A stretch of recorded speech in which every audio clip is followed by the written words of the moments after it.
todos bem-vindos de volta. Nós vamos continuar hoje a nossa série de estudos bíblicos desta semana. Temos falado sobre alguns dos inúmeros desafios que a pandemia do novo coronavírus trouxe e alguns problemas até já existiam antes da pandemia, mas com a chegada da pandemia e todos os problemas, as consequências da pandemia, alguns desafios tornaram-se desafios maiores para mim, para você, para todos nós em todo o mundo.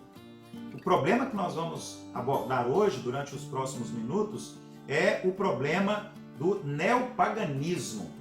O que significa neopaganismo? Esta é a palavra, este é o tema. Nós vamos falar hoje sobre esse retorno das divindades, dos mitos. Vamos falar dessa presença de deuses na nossa vida cotidiana, o culto dos astros, a adoração da natureza, a mitologia, o folclore, a magia. Vamos falar hoje também, rapidamente, alguns minutos, sobre esoterismo, ocultismo, misticismo, ateísmo. Tudo isso está englobado nesse grande período que estamos vivendo agora do neopaganismo. Porque em momentos assim, dessa pandemia, muitas pessoas estão procurando respostas, procurando socorro, refúgio. Muitas pessoas estão procurando nessas coisas que a gente chama teologicamente de neopaganismo. E hoje nós vamos trazer um texto em Hebreus capítulo 3, os versículos 12 e 13, e depois nós vamos fazer algum comentário buscando orientação segura na Bíblia Sagrada para fortalecer, abençoar a nossa vida e dar direção também nesse momento em que nós estamos vivendo. Bom, vamos à leitura então da Bíblia Sagrada, que dará base ao nosso estudo de hoje. Hebreus capítulo 3, versículos 12 e 13. Cuidado, irmãos, para que nenhum de vocês tenha coração perverso e incrédulo, que se afaste do Deus vivo. Ao contrário, encorajem-se uns aos outros todos os dias, durante o tempo que se chama hoje, de modo que nenhum de vocês seja endurecido pelo engano do pecado. Este texto aqui, ele é importante. O autor aos Hebreus está falando aqui que nós precisamos tomar cuidado com a incredulidade, porque a incredulidade nos afasta do Deus vivo. Ele também vai dizer que devemos tomar muito cuidado, inclusive encorajando uns aos outros na igreja, para que o nosso coração não seja endurecido e nós sejamos levados pelo pecado e haja um afastamento da nossa vida em relação ao nosso Deus. Meus irmãos, a verdade é que, infelizmente, nós estamos vivendo neste tempo, nesses dias, em todo o mundo, uma inundação de várias opções de adoração, vários deuses, muitas coisas estão surgindo e estão desviando a atenção das pessoas do único e verdadeiro Deus. Eu creio, inclusive, que seja uma estratégia diabólica contra a humanidade, com o propósito de destruir o objetivo de Deus em Cristo Jesus, que é salvar o homem do pecado e da condenação eterna ao inferno. E tudo isso reflete uma tentativa gigantesca e até desesperada de preencher esse vazio da alma que as pessoas possuem. Mas preste atenção, o vazio da alma do ser humano só tem uma solução, uma saída.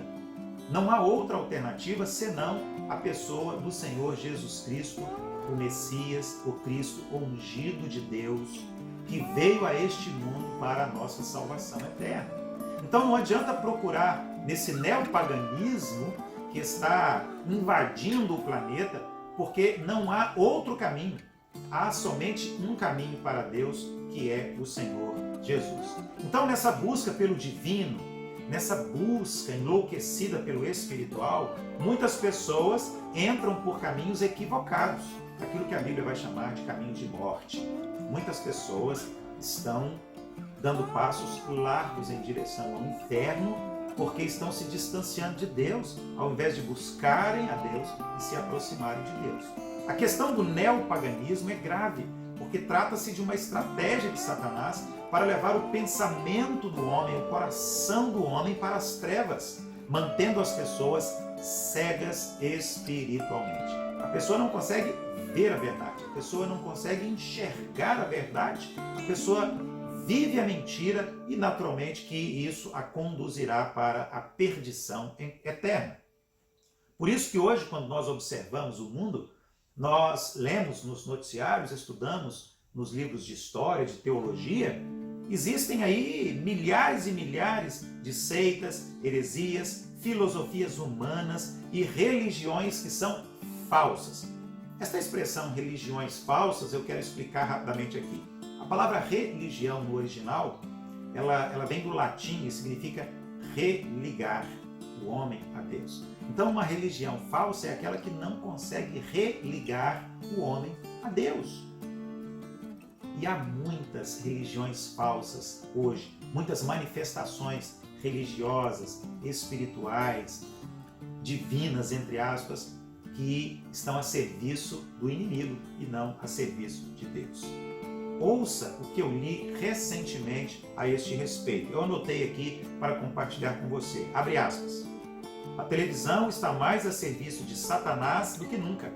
Alguns filmes e desenhos para crianças com mensagens repletas de magia, bruxaria e até satanismo. Cuidado! Não há nada de inocente nos super-heróis estranhos, vindos de outros planetas, monstros com superpoderes, cuja origem são deuses ocultos. Alguns exemplos são Meninas Superpoderosas, Power Rangers, Bob Esponja, Cavaleiros do Zodíaco, entre outros. Então vejam só, o perigo está logo ali, bem perto, muito próximo, às vezes na sala de casa. Então a gente precisa saber sobre isso e precisamos tomar uma atitude, uma posição para vencermos o problema do neopaganismo. Eu quero concluir, quero terminar, com alguns conselhos, inclusive lembrando aquilo que aconteceu comigo no ano passado. Uma mãe veio falar comigo perguntando: pastor, qual é a sua opinião sobre o folclore, sobre a festa junina? Porque a escola vai realizar uma programação assim e mandaram um convite. Eu queria saber se eu posso enviar meu filho. Eu disse: minha irmã, o folclore, essa cultura brasileira, a festa junina, tem um envolvimento muito grande com algo espiritual e religioso. E eu creio que nós precisamos manter os nossos filhos distantes disso. Você deve sentar com o seu filho, conversar com o seu filho, explicar isso a ele à luz da Bíblia para evitar um mal maior. Então, às vezes, nós, por desconhecermos, somos enganados. Então, eu quero deixar aqui 4 conselhos hoje, como eu tenho feito durante toda a semana, terminando os nossos estudos bíblicos com conselhos diretos, objetivos e práticos, conselhos bíblicos para ajudar você.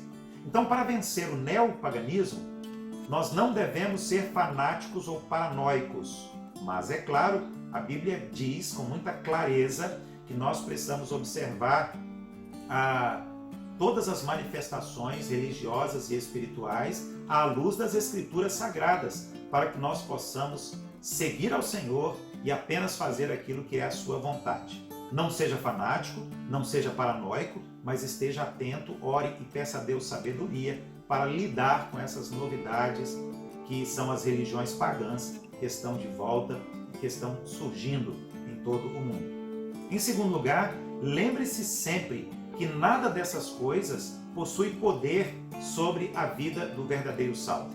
O verdadeiro crente não precisa se preocupar. Magia, ocultismo, macumba, essas coisas. Por quê? Porque a Bíblia diz que nós somos o templo onde habita o Espírito Santo de Deus. O nosso coração é morada do Espírito Santo de Deus.